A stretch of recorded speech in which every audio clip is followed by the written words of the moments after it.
হযরতে গরিবে নওয়াজ তিনার সঙ্গেও জালিম শাসকের টক্কর ছিল।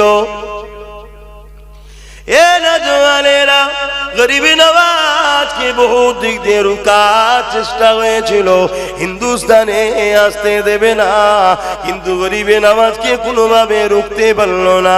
আমি যে বিষয়টা বলতে যাচ্ছি, গরিবে নওয়াজ হিন্দুস্তানে আসলে মানুষকে ইনসাফের কথা, ন্যায়ের কথা শোনাতে লাগলে, মানুষকে তার স্রষ্টাকে চিনাতে লাগলে, একদিন গরিবে নওয়াজ এক রাস্তা দিয়ে হেঁটে যায়।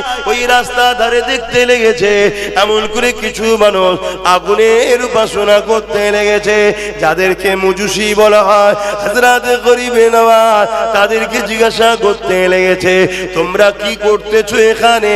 তারা বলতে লাগলো, এ মুসলমান, তুমি কি দেখতে পাচ্ছ না এখানে আমরা আগুনকে উপাসনা করছি, যাতে করে আগুন আমাদের কোনো ক্ষতি না করে, আগুন যাতে আমাদেরকে পুড়িয়ে না দেয়। গরিবে নওয়াজ জিজ্ঞাসা করলে, কতদিন তার উপাসনা করছো? ওই সময় তারা বলতে লাগলো, 40 বছর প্রায় হয়ে গেছে। কি শীত, কি বর্ষা, কি ঠান্ডা, কি গরম, কি বর্ষা, কোন টাইমে আগুনকে আমরা বন্ধ হতে দিইনি। এই আগুনের উপাসনা করে যেতে লেগেছে। একটা আগুনের কুণ্ডু মতো তৈরি করেছে, তার ভেতরে এমন করে লাকড়ি দিয়ে আগুন পুড়িয়ে যাচ্ছে, আগুন বানিয়ে যাচ্ছে।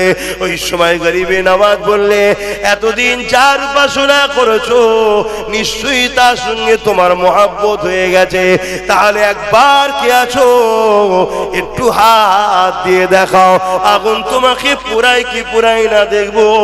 তারা বলতে লেগেছে, কি করে দেয়া যাবে, আগুন তো পুড়িয়ে দেবে। হযরত গরিবে নওয়াজ বলেছিল, আগুনের ক্ষমতা নেই, আগুন পুরাতে পারে। এই বলে গরিবে নওয়াজ নিজের পায়ে জুতাখানা খরম কাঠের তৈরি হতো আগুনে ফেলে দিল। তারা দেখতে লেগেছে সব কাঠগুলো পুড়ছে, গরিবে নওয়াজের জুতাতে আগুন লাগছে না। আরো জোরে বলুন সুবহান। তারা উঠে দাঁড়িয়ে এবার গরিবে নওয়াজের উপাসনা শুরু করেছে। মানে ভারতবর্ষে পাওয়ারের উপাসনা হতো আগে। কিসের উপাসনা? পাওয়ার, ক্ষমতা, যার তার উপাসনা হবে। রাজারা সব খোদা হয়ে বসে থাকতো। এটা পৃথিবীতেও চলেছে, কথা বুঝে আসছে। আর ইসলাম বলছে মানুষ কখনো মানুষের প্রভু হতে পারে না, একমাত্র স্রষ্টা যিনি আমাদের সৃষ্টি করেছেন তার উপাসনা হবে। জোরে বলুন সুবহানাল্লাহ। গরিবে নওয়াজ বলছে, তোমরা সেই আবার ভুল করছো। আরে বোকা, আগুনের উপাসনা নয়, আগুনকে যিনি সৃষ্টি করেছে তার উপাসনা করো। পাহাড়ের নয়, পাহাড় যে সৃষ্টি করেছে তার উপাসনা করো। মানুষের নয়, মানুষকে যিনি সৃষ্টি করেছে তার উপাসনা করো তোমরা। তখন তারা সবাই বলছে, তাকে পাবো কি করে? তখন গরিবে নওয়াজ বলছে, দিল থেকে মেনে নাও, লা ইলাহা ইল্লাল্লাহু মুহাম্মাদুর রাসূলুল্লাহ। তারা সবাই একসাথে পড়তে লেগেছে, লা ইলাহা ইল্লাল্লাহু মুহাম্মাদুর রাসূলুল্লাহ। এই কলেমা দিল থেকে তোমরা বিশ্বাস করে নাও, আল্লাহ কে সিওয়া दूसरा कोई माबूद ही नहीं, मोहम्मद रसूलुल्लाह আল্লাহর প্রেরিত রাসূল। এ নওজওয়ানেরা, তারা এই কলেমা পড়ে নিল। হযরত গরিবে নওয়াজ তাদের মধ্যে থেকে বলতে লেগেছে, এবারে তোমরা কে আমার জুতাটাকে বার করে দাও। জুতা কোথায় রয়েছে? বার করে দাও। তারা তো সাহস নিচ্ছে না। গরিবে নওয়াজ বলছেন, যদি আমি ঝুটা হতাম, মিথ্যা হতাম, তাহলে আমার জুতা অবশ্যই আগুন পুড়িয়ে দিত। তা আমার ওপরে যদি তোমার মিথ্যা মনে হয়, তাহলে আমার কথায় কলেমা পড়লে কেন? যদি দিল থেকে সত্যি কলেমা পড়ে থাকো, আমি মঈনুদ্দিন বলে দিচ্ছি, আগুনের ক্ষমতা নাই, আল্লাহ ও রাসূলের মাননেওয়ালাদেরকে পোড়াতে পারে। হাত দাও। গরিবে নওয়াজ হুজুরের কথা শুনে তারা আস্তে আস্তে হাত দিচ্ছে, কথা বুঝলে? হাত বার করে দেখছে একটা পশমও পড়ে নেই। জোরে বলুন সুবহানাল্লাহ। আসেন বাপেরা, আল্লাহ আছে, যার আল্লাহ আছে তার কোনো চিন্তা নাই, যার আল্লাহ নাই তার কাগজপত্র থাকলো নিরাপদ নাই। দুনিয়ার সামান্য জিন্দেগির জন্য এত টেনশন করছেন, কবরে কি করে থাকবেন এর জন্য কি করছেন, আখিরাত কি করে নাজাত হবে এর জন্য কি করছেন। এ যুবকেরা, তরুণীরা, বাপেরা, তাই বলে দিয়ে যায় দুনিয়াদারি করবেন, আখিরাতকে ভুলে নয়। কারবার করুন, আখিরাতকে ভুলে নয়। সংসার করুন, আখিরাতকে ভুলে নয়। ব্যবসা করুন, আখিরাতকে ভুলে নয়।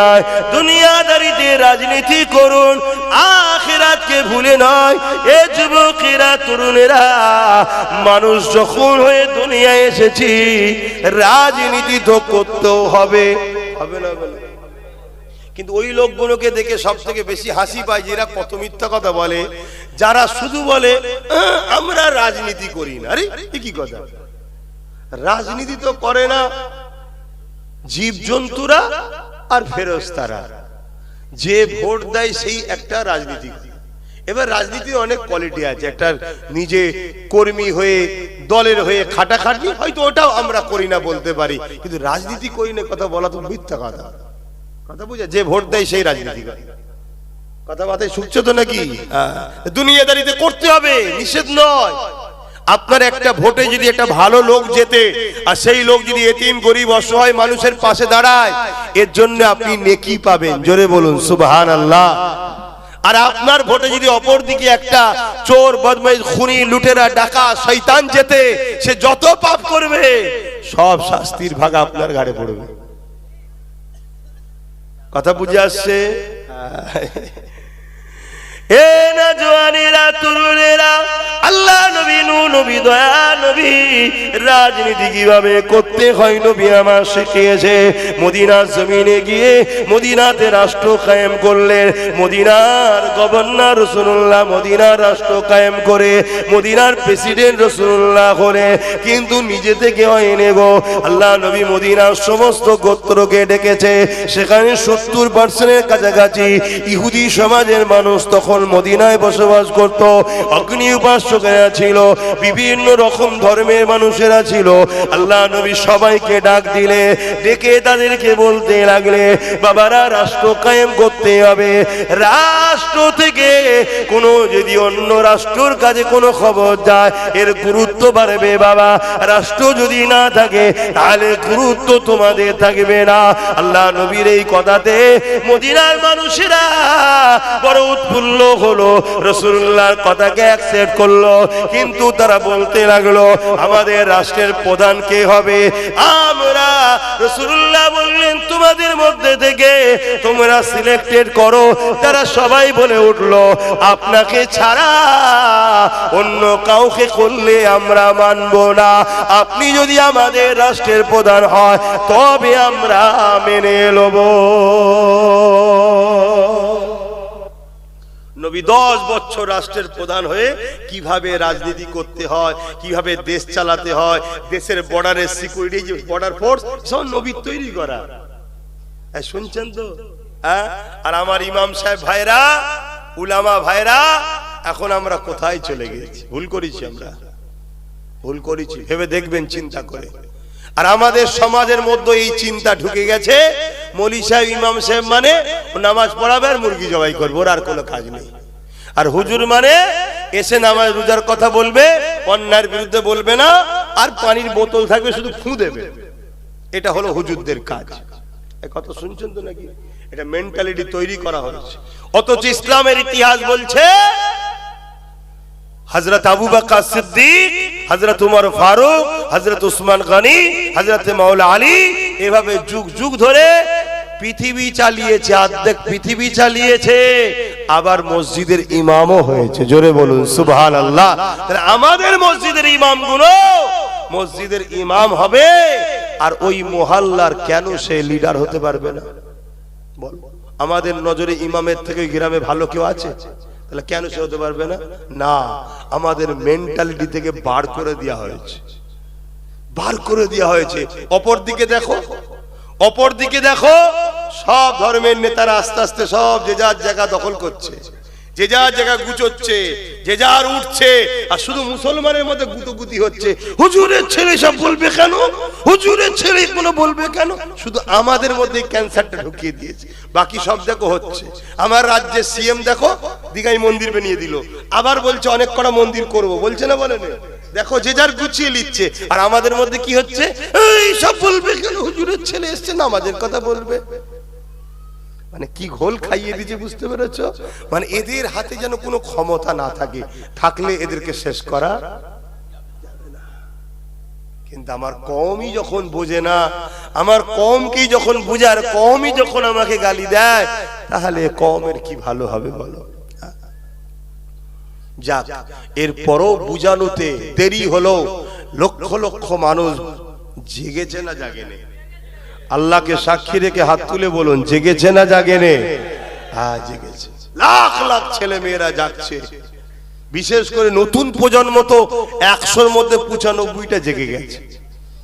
দেরি হলো, চালিয়ে যাও। একটা জায়গায় গেছো, বাঁকুড়া মাটি ভর্তি বা পাথর বালি কোনা ভর্তি, ওখানে চাষ করতে গেলে প্রথমবারে চাষ হবে না, আমিও জানি। কেন? চাষযোগ্য জমি নয়, ভালো করে বোঝো, চাষযোগ্য জমি নয়।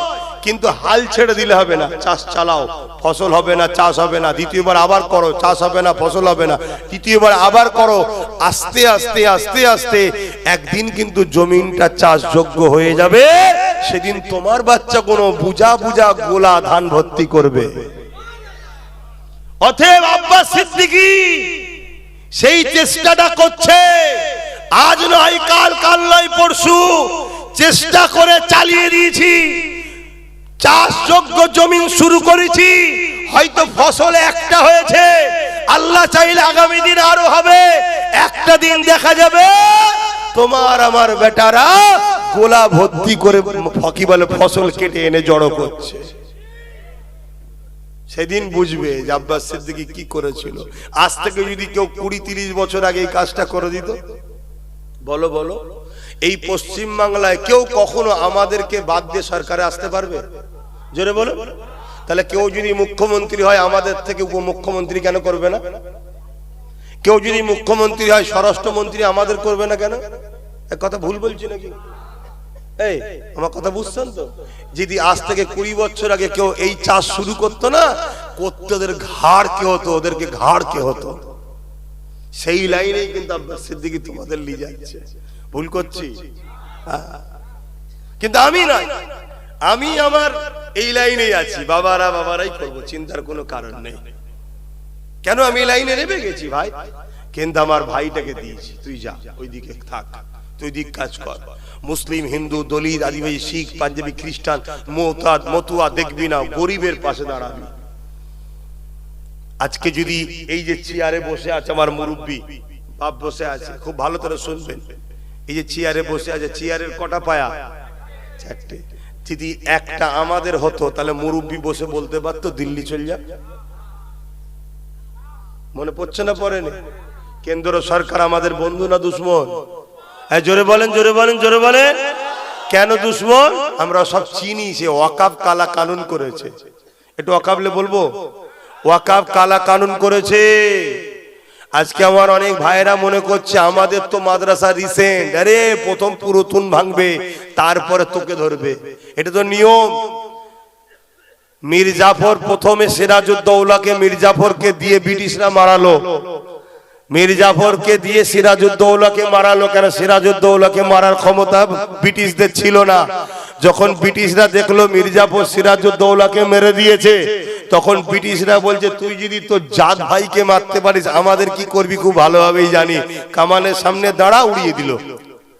আজকে যেসব ভাইরা এই আজকের ব্রিটিশদের দালালদের পক্ষে দাঁড়িয়ে, জালিমদের পক্ষে দাঁড়িয়ে নিজের কওমের নামে মিথ্যা কেস দিচ্ছ, নিজের কওমের ভাইদের ঘর ভাঙছো, নিজের কওমের অধিকার কেড়ে নিচ্ছ, নিজের কওমকে তুমি মিথ্যা মিথ্যা ইলজাম দিচ্ছ, মনে রেখে দিও আগামী দিন তোমাকেও ব্রিটিশরা ওই মীর জাফরের মতো কামানের সামনেই মারবে। কেন? তোমাকে দিয়ে আগে প্রথম আমায় শেষ করছে, আমি শেষ হয়ে যাওয়ার পর তোমার পালা আসছে। আর যতদিন আমি বেঁচে থাকবো ততদিন তোমাকে জালিমরা গুরুত্বও দেবে। আজকে দিচ্ছে না, দেয়নি? শুধুমাত্র নওশাদের জন্যই গুরুত্ব দিচ্ছে। কেন গুরুত্ব না দিলে যদি পালায় ওর দিকে, কি আব্বা বলছে, দুলা ভাই বলছে, চাচা বলছে, যা বলতে হয় বলছে, এইদিকে আয়, এদিকে আয়, কি লাগবে বল, কি দিতে হবে বল, ওই দিকে যাসনি, বলছো না বলো না?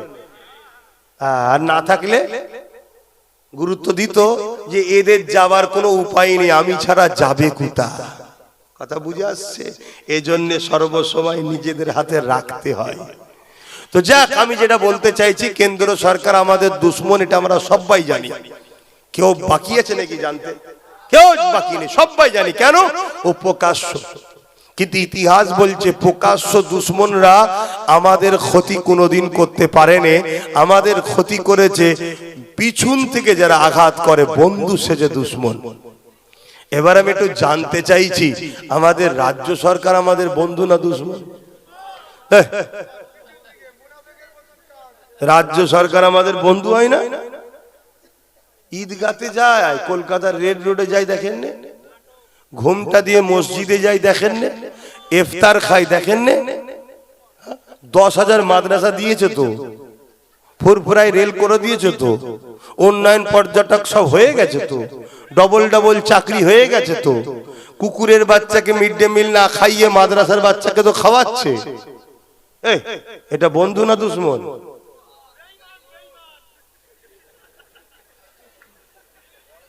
আমার কথাই কি আপনারা বেজার হচ্ছেন? কমিটি বেজার হচ্ছ, পরের বার আনবে না। এসেছে যখন আর আধ ঘন্টা বাকি আছে, আধ ঘন্টাও নেই, 15 মিনিট আছে। এই 15 মিনিট একটু কষ্ট করে লার, খুব কষ্ট হলে কানে আগুন দিয়ে বসে পড়ো। আমি বলবো আমাদের রাজ্য সরকার আমাদের বন্ধু তো নাকি? আরে বন্ধু না হলে বলে কোরআন শেষ হয়ে যাবে, আমার উন্নয়ন শেষ হবে না, বলেছে না বলে না? হ্যাঁ বন্ধু তো, দীঘায় মন্দির করেছে আর পাশে মসজিদও করে দিয়েছে, তাই তো নাকি? হ্যাঁ, ও হলো প্রকাশ্য দুশ্মন, এ হলো বন্ধু সেজে দুশ্মন। কথা বুঝে আসছে? তার উদাহরণটা দিয়ে যাচ্ছি। ও যখন মসজিদ, মাদ্রাসা, কবরস্থান, ঈদগাহ, খানকা, ওয়াকাফকে মিটাবে বলছে, আমার বাংলায় মসজিদ মাদ্রাসার পক্ষে আন্দোলন হয়েছে না হয়নি? কিন্তু এখন আর আন্দোলন বন্ধ হয়ে গেছে, কিন্তু আমি রোজ চালিয়ে যাচ্ছি, আমি রোজ বলছি। এই যে বলছে এটাও তো আন্দোলন, রোজ বলছি, আমি কোনোদিন বাদ দিইনি। কথা বুঝে আসছে? একদম পুরো ফরজ করে নিয়েছি যে রোজ বলতেই হবে একটু করে। কথা বুঝে আসছে না? নাই কেন? মসজিদ, মাদ্রাসা, কবরস্থান, ঈদগাহ যদি না থাকে, তা ইসলামের আর পেহচান কি রইল? ইসলামের আর পেহচান কি রইল? তাহলে কেন্দ্র সরকার গায়ের জোর দেখিয়ে, সংখ্যাগরিষ্ঠতা দেখিয়ে ওয়াকফ কালা কানুন তৈরি করেছে, যে কানুনটা সংবিধান বিরোধী, যে আইনটা ইসলাম বিরোধী, তার বিরুদ্ধে আমাদের লড়াইয়ের দরকার আছে না নাই? আল্লাহ নবী বললেন অন্যায় দেখলে হাত দিয়ে রাখো। এখানে অনেক উলামা ভাইরা রয়েছে, রাসূল বলছেন অন্যায় দেখলে হাত দিয়ে রাখো। যদি হাত দিয়ে রুখতে না পারো, মুখ দিয়ে প্রতিবাদ করো। মুখ দিয়ে প্রতিবাদ করতে না পারো, অন্তর থেকে ঘৃণা করো। এই অন্তর থেকে ঘৃণা করার কথা বলে রাসূল হাদিসের শেষে বলছেন, এই অন্তর থেকে ঘৃণা করা এটা সবথেকে দুর্বল ঈমান, কমজোর ঈমান, ঈমানের শেষ স্তর। আর হাত দিয়ে রুকা 1 নম্বর, মুখ দিয়ে প্রতিবাদ 2 নম্বর, আর শেষ নিম্ন স্থান কি? অন্তর থেকে ঘৃণা করা। আজকে মসজিদ, মাদ্রাসা, কবরস্থান, ঈদগাহ, খানকাকে শুনছেন মিটাতে চাইছে, তাহলে হাত দিয়ে রুখতে হবে না? হবে না? হাত দিয়ে যদি রুখতে পারো 1 নম্বর ঈমান। যদি হাত দিয়ে রুখতে না পারো, মুখ দিয়ে প্রতিবাদ করতে হবে না? হবে না? যদি মুখ দিয়ে প্রতিবাদ করতে না পারো, অন্তর থেকে ঘৃণা করা দরকার আছে না নাই? যদি অন্তর থেকে ঘৃণা না করতে পারে, উপরন্ত সেই কেন্দ্রের বিজেপি সরকারকে ভোট দেয় কোন মুসলমান, তার ঈমান থাকবে? আওয়াজ দিয়ে বলবেন থাকবে? আর ঈমান থাকবে না। এই কথাটা বলা ভুল হয়েছে নাকি? এই কথা আমি বলেছি, কেটে বাদ দিয়ে দিয়েছি। তারপরে কি বলেছি? মুখ দিয়ে প্রতিবাদ করব আমরা বাংলায়, আর কেউ বলবে দিল্লি গিয়ে আন্দোলন করো। তাহলে বলো বিজেপির বিরুদ্ধে বলবো, আর তোমার অসুবিধা হচ্ছে, কারণটা কি? তাহলে বুঝতে বাকি নাই তোমরা দুজন সেটিং এ চলছো, আমরা যাতে নিজেদের শক্তি না করে ফেলি এজন্য বোকা বানিয়ে তোমার কোলে আমাদেরকে বন্দি করে রেখেছো। তাহলে বলুন, ও মসজিদ মাদ্রাসা ভাঙবে, এ বলছে প্রতিবাদ করা যাবে না, রুখা যাবে না, তাহলে এ মসজিদ মাদ্রাসার পক্ষে না বিরুদ্ধে? এরও বিরুদ্ধে হাত দিয়ে লড়া দরকার আছে না নাই? যদি হাত দিয়ে না পারো মুখ দিয়ে প্রতিবাদের দরকার আছে না নাই? যদি মুখ দিয়ে না পারো অন্তর থেকে ঘৃণার দরকার আছে না নাই? যদি তা না করে কোনো মুসলমানের বেটা এটা জানার পরও একেও যদি ভোট দেয় তার ঈমান থাকবে না। কথা বুঝে আসছে না নাই? এ কথা বলেছি, আগের অংশটা কেটে দিয়েছে, এই কথাটুকু ছেড়েছে, ছেড়ে বাজারে একটা বিভ্রান্তি তৈরি করছে। শুনছেন না শোনেন না? কিন্তু তুমি যতই বিভ্রান্তি করো, আবু জেহেল কুয়া খুঁড়েছিল রাসূলুল্লাহর জন্য, কিন্তু কুয়াতে আবু জেহেলই পড়েছিল। তোমরা প্ল্যান করছো নবীর গোলামের বিরুদ্ধে, কুয়াতে তোমরাই পড়বে, রাসূলের গোলাম ইনশাআল্লাহ পড়বে না। কথা বুঝে আসছে তো নাকি? এটাই তোমার ঈমান, এটাই তোমার বিশ্বাস। তো ভাইরা আমার, এরপরে আর কি বলেছি? এরপরে বলেছি, কেউ কোরআন শেষ হয়ে যাবে বলে উন্নয়ন শেষ হবে না। আমি জিজ্ঞাসা করতে চাই, কোরআন কি শেষ হয়ে যাবে? জোরে বলুন, শেষ হয়ে যাবে? হাত তুলে সাক্ষী দেন, কে কে বিশ্বাস করেন যে কোরআন শেষ হবার নয়? হাত তুলে সাক্ষী দেন কোরআন শেষ হয়ে যাবে। হাত নামান। তাহলে কোরআনকে যে শেষ হয়ে যাবার চিন্তা রাখে, কোরআনকে শেষ করে দেওয়ার কথা যে বলে, কোরআন শেষ হয়ে যাবার কথা যে ঘোষণা দেয়, তাকে যদি বিরোধী, এটা ঠিক বলেছে না অন্যায় বলেছে? জোরে বলুন। তাহলে এই অন্যায়ের প্রতিবাদ হাত দিয়ে করতে হবে না? হবে না? যদি হাত দিয়ে না করতে পারো, রাসূলুল্লাহর হাদিস মুখ দিয়ে প্রতিবাদ করো। মুখে যদি না পারো, অন্তর থেকে ঘৃণা করার দরকার আছে না নাই? তা না করে তুমি যদি এরকম জালিমকে ভোট দাও, তাহলে তোমার ঈমান, জোরে বলো, এই কথা আব্বাস সিদ্দিকী বলেছে। বলো উলামা ভাইরা, ভুল বলেছি? যদি ভুল, উলামাদের দিকে যদি ভুল হয়, তা শাসকের তো অনেক উলামা আছে। আকবর যেমন উলামা কিনে দিনে ইলাহি লিখেছিল, শাসক অনেক পয়সা দিয়ে উলামা কিনেছে। তাদের কাজ কি? গ্রামে মসজিদে দাঁড়িয়ে দাঁড়িয়ে শুধু ভয় দেখানো, বিজেপি চলে আসবে, বিজেপি চলে আসবে, বিজেপি চলে আসবে। লোক আল্লাহকে ভয় খাওয়া ছেড়ে দেন, বিজেপিকে ভয় করছে। আর আমার রসুল বলছে, যাদের অন্তর থেকে আল্লাহর ভয় বেরিয়ে গিয়ে তাগুতি শক্তির ভয় ঢুকে যাবে, আমার আল্লাহ তাদেরকে জমিনে এইভাবে মারবে যেমন খাদ্যের থালির উপরে কুকুর বা জীবজন্তুরা ঝাঁপিয়ে পড়ে, আমার উম্মতের উপরে এরকম ভাবে ঝাঁপিয়ে পড়ে উম্মতকে মেরে দেবে। কখন? যখন উম্মতের অন্তর থেকে আল্লাহর ভয় বেরিয়ে গিয়ে তাগুতি শক্তির ভয় ঢুকাবে। তাহলে আমাদের অন্তরে তাগুতি ভয় ঢুকাচ্ছে কারা? আমাদের এক শ্রেণী উলামারা। এই কথা বুঝে আসছে? তা সেই সকল উলামাদের ঘরে শাসক ভাড়া করে আমার সঙ্গে ডিবেটে বসাক না। আমি জানতে চাই, শিখতে চাই। যদি কেউ কোরআন শেষ হয়ে যাবার পরে তাকে সাপোর্ট করে ভোট দিয়া যদি জায়েজ হয়, তাহলে আমি জেনে নেবো, নিয়ে তওবা ইস্তেগফার করে বলে দেবো যে হদ্দম ভোট দিয়ে কোরআন যদি 10 বার শেষ করে দেয়, শেষ করে দিক, জায়েজ আছে। কথা বুঝছেন না? বোঝেন না? কই কেউ তো বলছে না। শুনছেন না? শোনেন না? আমিও তো দেখতে চাই যে এরা হারাম খেয়ে খেয়ে কতটা হারামখোর হয়েছে যে কোরআনের বিরুদ্ধে দাঁড়াই দেখব। আমিও তো দেখতে চাই ওই সকল মুসলমানগুলোকে যারা তাদের নেতা নেত্রীরা যখন কোরআনের বিরুদ্ধে কথা বলে, মসজিদ মাদ্রাসার বিরুদ্ধে কথা বলে, তোরা তখন গিয়ে তোদের নেতা নেত্রীদেরকে বলিসনি যে আপনি রাজনীতি করছেন করুন, আমি আপনার দল করি আলাদা বিষয়, আপনি আমার কোরআনের বিরুদ্ধে বলবেন না, আপনি আমার আল্লাহর বিরুদ্ধে বলবেন না, আপনি আমার আকাবের বিরুদ্ধে বলবেন না, তাহলে আপনার সাথে আমি দিতে পারবো না। একবারও তো বলে।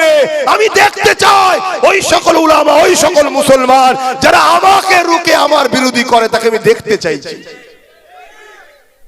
বড় দুঃখ আজকে যে হাইরে ফাটা কপাল, এত নিচুই নেমে গেলি। আজকে নির্মল মাঝি নামে একটা এমএলএ মমতাকে বলছে এটা আমাদের আল্লাহ।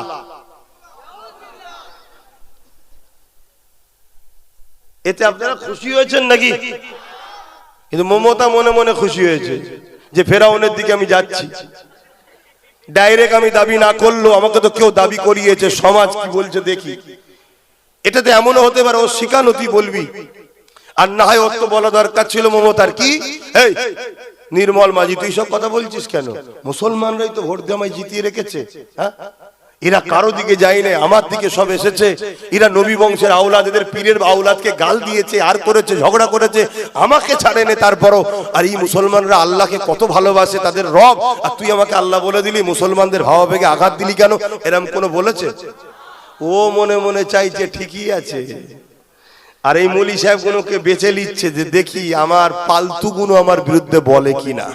দেখলো বেশ না তো, তাহলে জানছে আমার ওষুধ কাজ হচ্ছে, আমার ওষুধ কাজ হচ্ছে। ওই আব্বাস সিদ্দিকী বলে, আরে আব্বাস সিদ্দিকী বলে বলুক কি যাক, ওর ওয়াজকে কেটে কেটে ছড়া, ওর ফটোকে এডিট কর করে মুসলমানের কাছে প্রমাণ করে দাও বিজেপির সাথে আছে। শুনছেন না? শোনেন না? করছে না? করেনি? আমার 20 সেকেন্ডের বক্তব্য ছাড়ছে, আমার 30 সেকেন্ডের বক্তব্য ছাড়ছে, আমার ফটোকে এডিট করছে, করে ছেড়ে দিচ্ছে, যাতে করে মুসলমান মনে করে আমি বিজেপির সাথে আছি। যে ইমানদার হবে, যে রসুলকে ভালোবাসে, সে নবীর খানদানকে কখনো অত বড় নিকৃষ্ট জায়গাতে আছে বলে মানতে পারে না। যারা মুনাফিক হতে পারে তারা ভাবতে পারে, কেন যে যে চশমা কালো পড়বে সে তো কালোই দেখবে, যার চশমা সাদা সে তো সাদাই দেখবে। এই কথা বুঝে আসছে? কিন্তু আমি জানতে চাইছি এই কথাগুলো বলা কি জাতির কাছে আমার ভুল হয়ে গেছে? যে ওকে ভোট দিয়ে হারাম, একেও ভোট দিয়ে হারাম, এগুলো বলা কি জাতির কাছে আমার ভুল হয়ে গেছে? একটু আওয়াজ দিয়ে বলুন।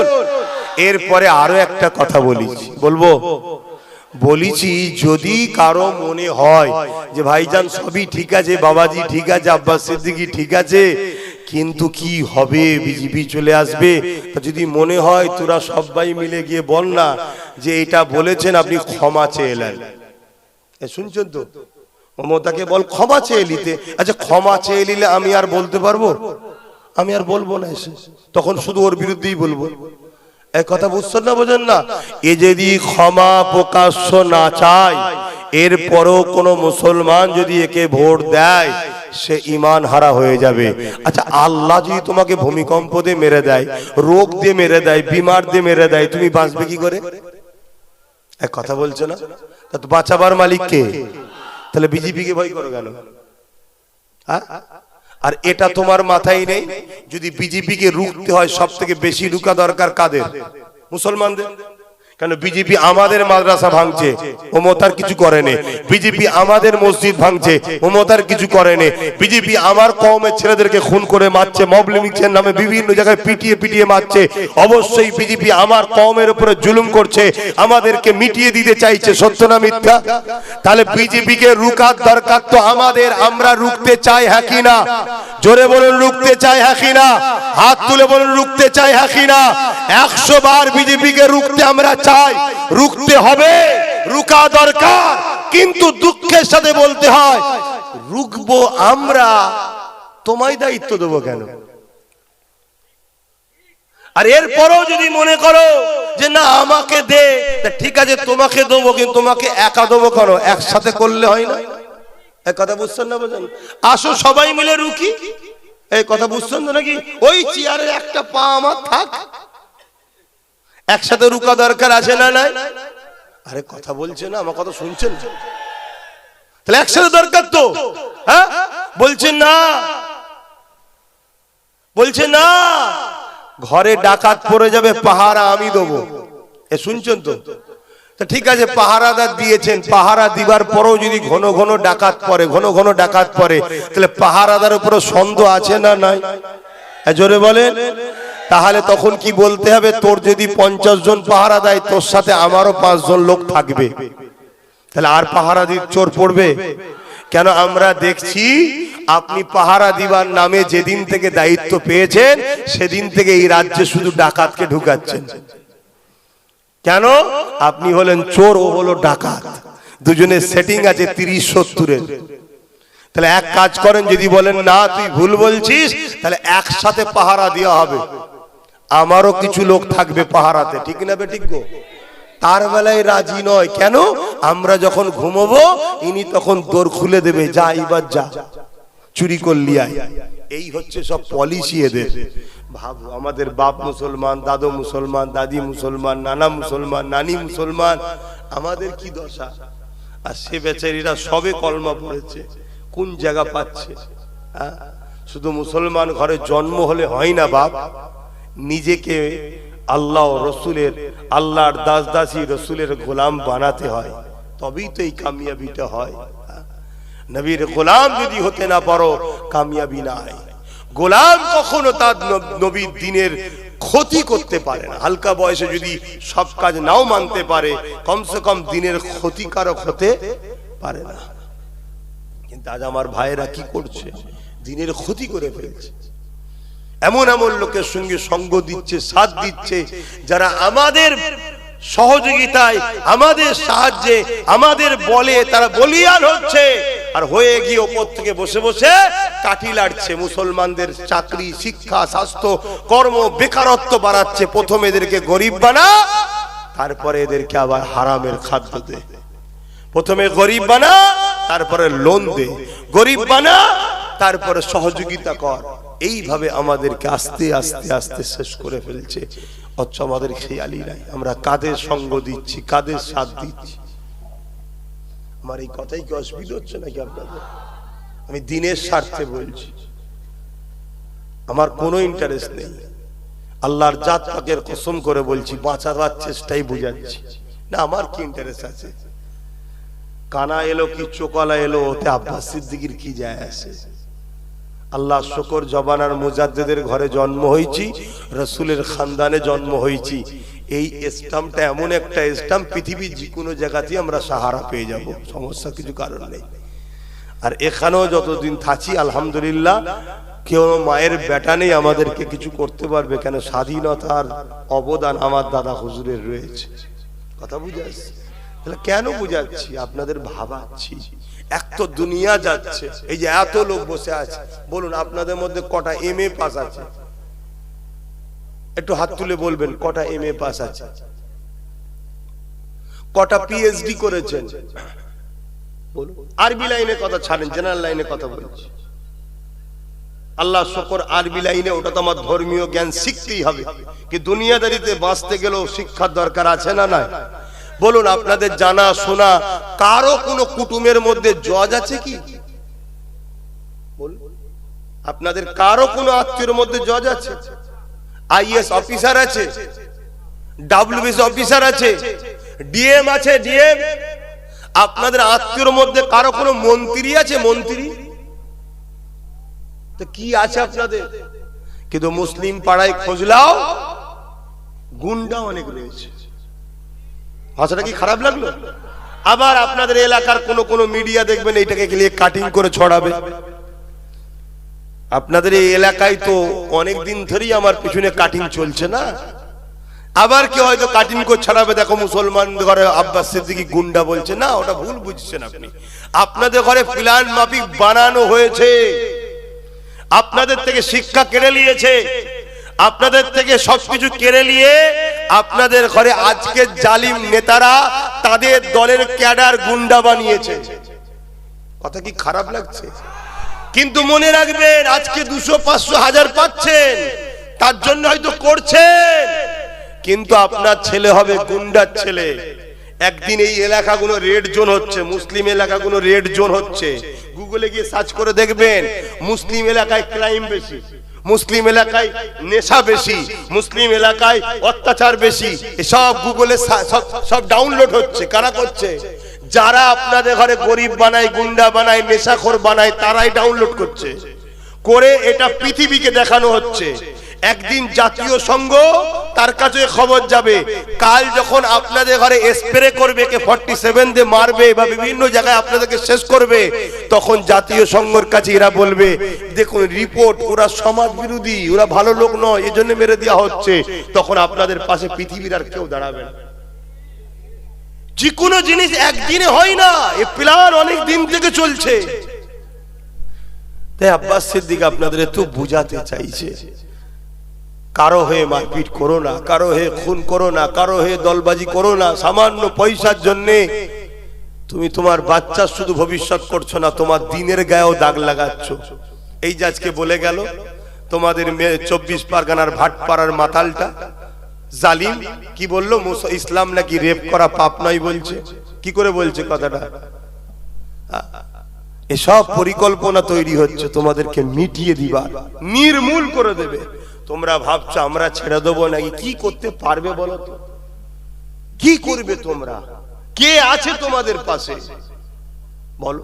আমি দুনিয়াবি খেয়ালে বলছি, আল্লাহ তো রসুল রয়েছে আলহামদুলিল্লাহ, কিন্তু আমরা কি আল্লাহ রসুলের হতে পেরেছি?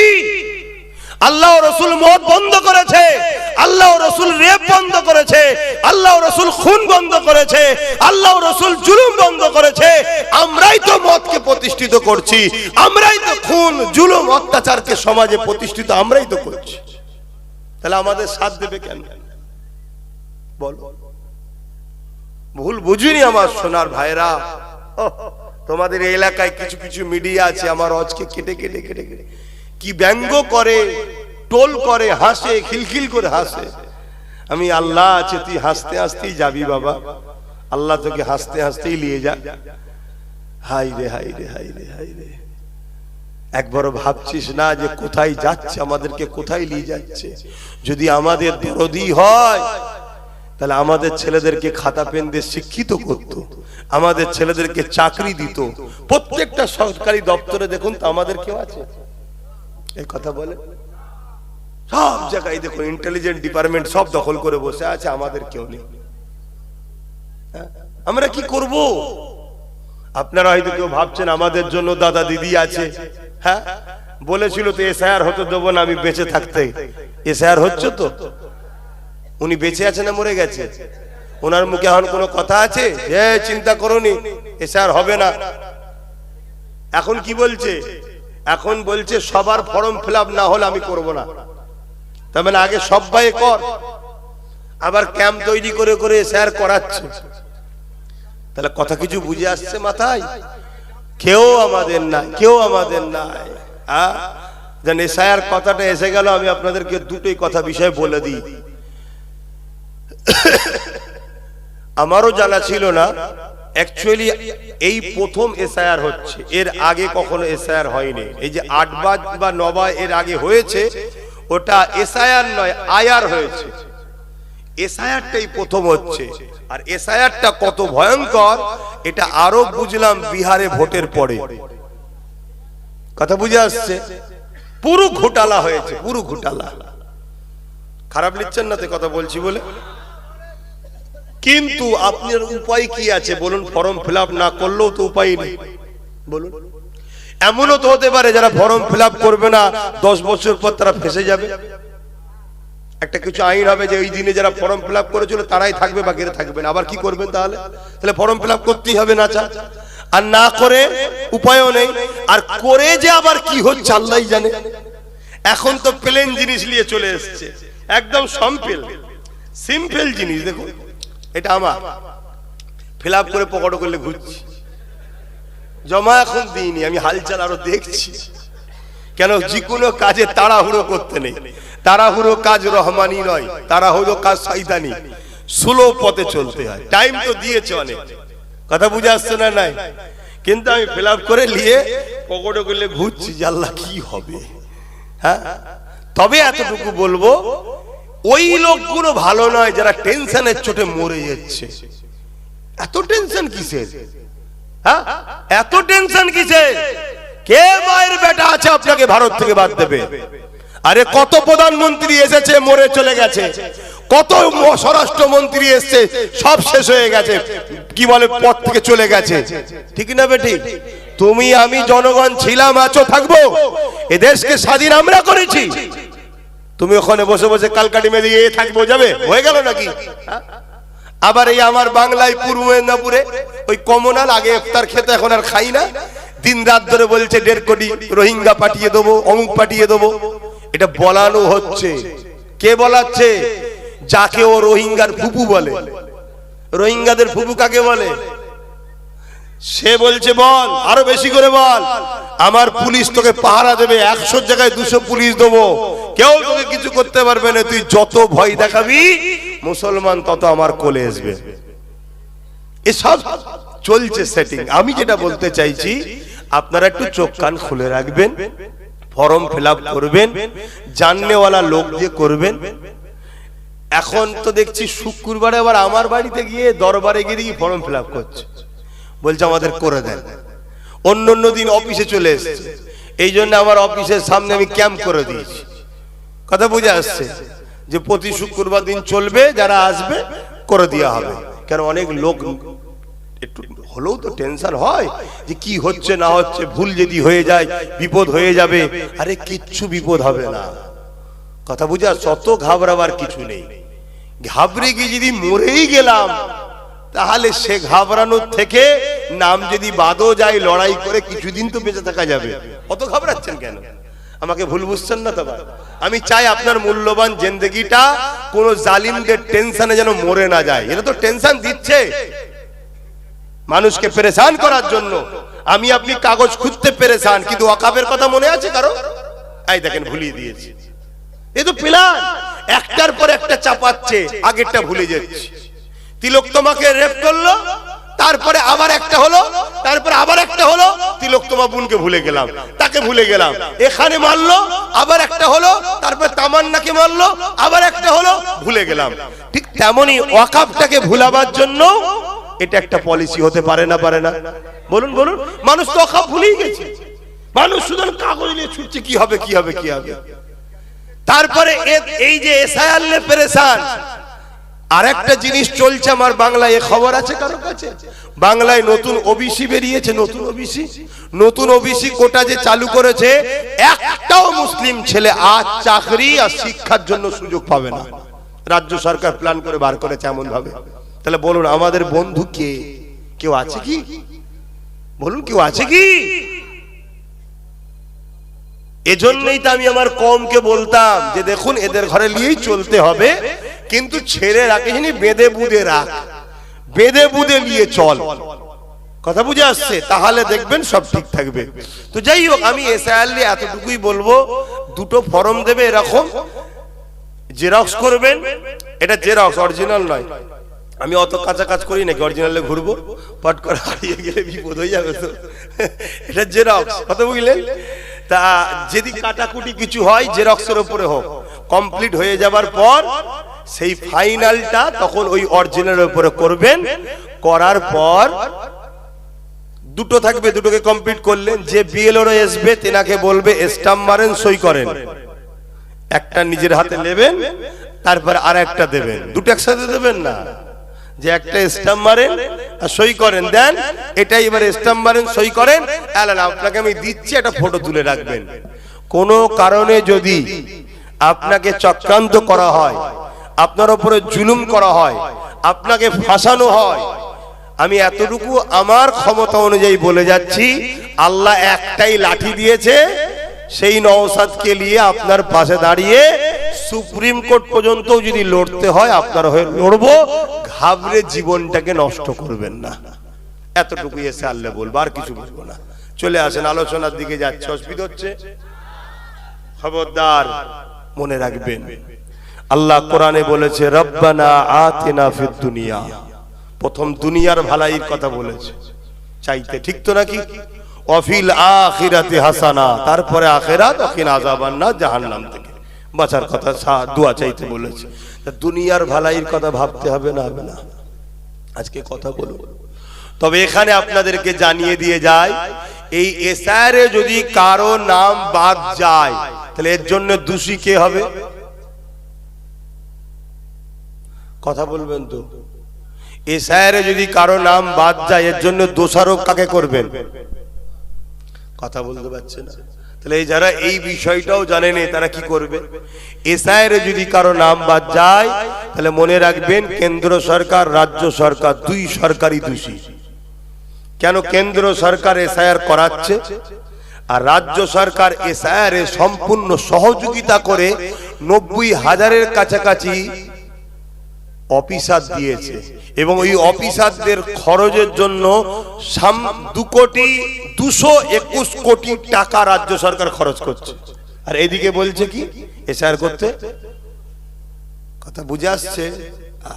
এটা মনে রাখবেন। তো যাক, মসজিদ মাদ্রাসা আগে, মসজিদ মাদ্রাসা বাঁচাবার স্বার্থে আপনাদেরকে আমি গুটিগত কথা বলে গেলাম। কেউ বেজার হলেন? কেউ কষ্ট পেলেন? আচ্ছা, আমার এই কথাই কারা সহমত একটু হাত তুলে দেখান। আমার সাথে একমত তো নাকি? একমত তো নাকি? হাত নামান। আসুন একটু সালাম দেবো। ইয়া নবী সালাম।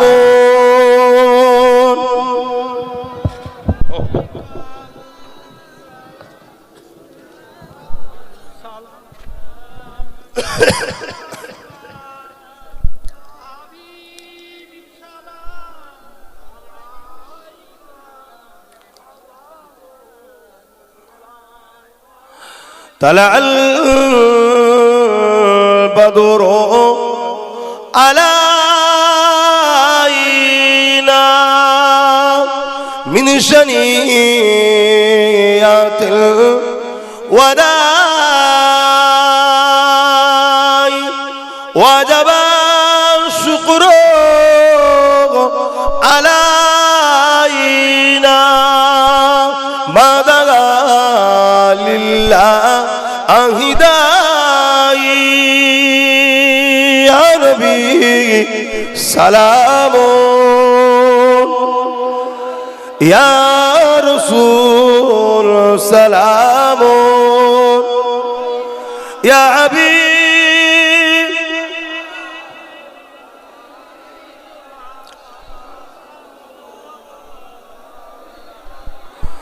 পড়িলো আল্লাহ আরো বাণী পোহালো দুঃখে রজনী হইল জগৎ অনুরানী আমিনার নয় অনির্মণি ইয়া নবী সালাম ইয়া রাসূল ইয়া হাবিব সালাওয়াতুল্লাহ। সকলে গায়ে গায়ে বসুন, একটা জরুরি ঘোষণা দেবো আর দোয়া করব।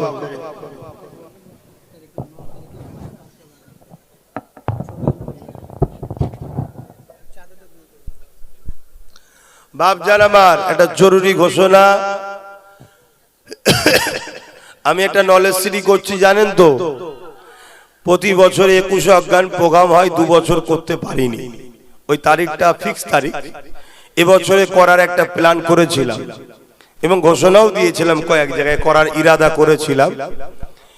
কিন্তু আজকে এই এসআইআর নিয়ে যে ব্যাপারটা চলছে শুনছি 7, 8, 9 তারিখের মধ্যে একটা খরচা বার করবে। তো এই সময়টা আমার মনে হয় একটু ঘরে থাকা দরকার। এই বিষয়টাও তো একটা জটিল ব্যাপার, একটু দেখা দরকার। তাই আমি ঘোষণা দিও আবার ভাবলাম যে প্রোগ্রামটা এখন থাক, এজন্য 21 অজ্ঞান প্রোগ্রামটা করছি না। একটা নতুন বিল্ডিং তৈরি হচ্ছে, নতুন ভবন, ইংলিশ মিডিয়াম স্কুল তৈরি হবে খুব শিগগিরই। ওটা আল্লাহ করে হয়ে যাবে। হয়ে গেলে উদ্বোধনের সময় ডাকবো, আপনারা ইনশাল্লাহ যাবেন। বলুন ইনশাল্লাহ। পাশাপাশি আর একটা কথা বলি, আগামী দিন আমি যদি ব্রিকেটে ডাকি ওয়াকাফ সহ আরো অনেক বিষয় নিয়ে, আপনারা কি নিজের গাটের পয়সা খরচ করে একটু ব্রিকেটে যেতে পারবেন? একটু হাত তুলে বলুন, পারবেন? হ্যাঁ, এটাকে একটু মাথায় রাখবেন। কথা বুঝে আসছে তো? ওই জন্যে একটু খেয়াল রাখবেন। আর একটা শেষ কথা, মসজিদ কার ঘর? আল্লাহর ঘর। জান দিয়ে হলো মসজিদকে আমরা বাঁচাবো, ঠিক না বেঠিক? আজকের দিনে আমাদেরকে মাথায় রাখতে হবে ওয়াকাফ যে আমাদেরকে বাঁচাতে হবে। যারা মসজিদ মাদ্রাসা ওয়াকাফের পক্ষে নয় তারা আমাদের কেউ নয়, যারা মসজিদ মাদ্রাসা ওয়াকাফের পক্ষে তারা আমাদের আপন, তাই তো নাকি? আজকে সেই মসজিদের একটা মসজিদ আপনাদের এলাকায়, সেই মসজিদের স্বার্থে, মসজিদকে বাঁচাবার স্বার্থে প্রত্যেকে পকেটে হাত দেন। আমি নাজ শরীফ পড়ছি, শুনুন, পকেটে হাত দেন, আমার ভাইরা গেছে, কেউ খালি হাতে ফিরে দেবেন না। পকেটে নাই আলাদা কথা, থাকতে ফিরাবেন না, আল্লাহর ঘরের জন্য দেন। দরুদ শরীফ আল্লাহুম্মা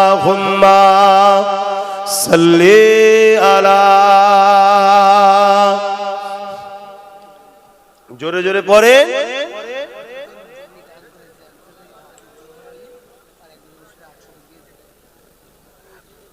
দুজন মিলে মসজিদের জমি দিয়েছে, মৃত জোহর আলী পরিবার পক্ষ থেকে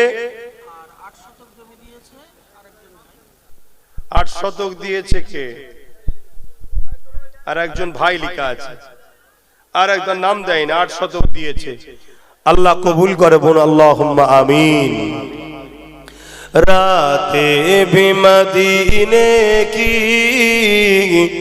बातें भी मदीने की, रातें भी मदीने की, बातें भी मदीने की।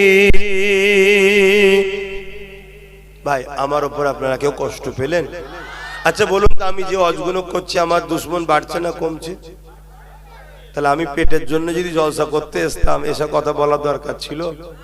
তাহলে প্লেন দুটো কথা বলে চলে গেলে তো হয়ে যেত নাকি? না, আমি আপনাদের বাঁচাবার চেষ্টা করছি, কিন্তু আপনারা হাতটা ধরুন তবে তো বাঁচাবো। ডুবছেন, তুলতে চাইছি, হাত ধরবেন না তো তুলবো কি করে? কথা কিছু বুঝে আসছে? অতএব বিশ্বাস রাখুন ভাইটার উপরে, এতটুকু মাথায় রাখবেন, নিজেদের হাতে লাঠি দরকার। রাতে ভি মদিনে কি, बातें भी मदीने की, जीने में जीना है, क्या बात है जीने की। अरसा हुआ तैबा की जिस गलियों से गुजरे, अरसा हुआ तैबा की जिस गलियों से गुजरे।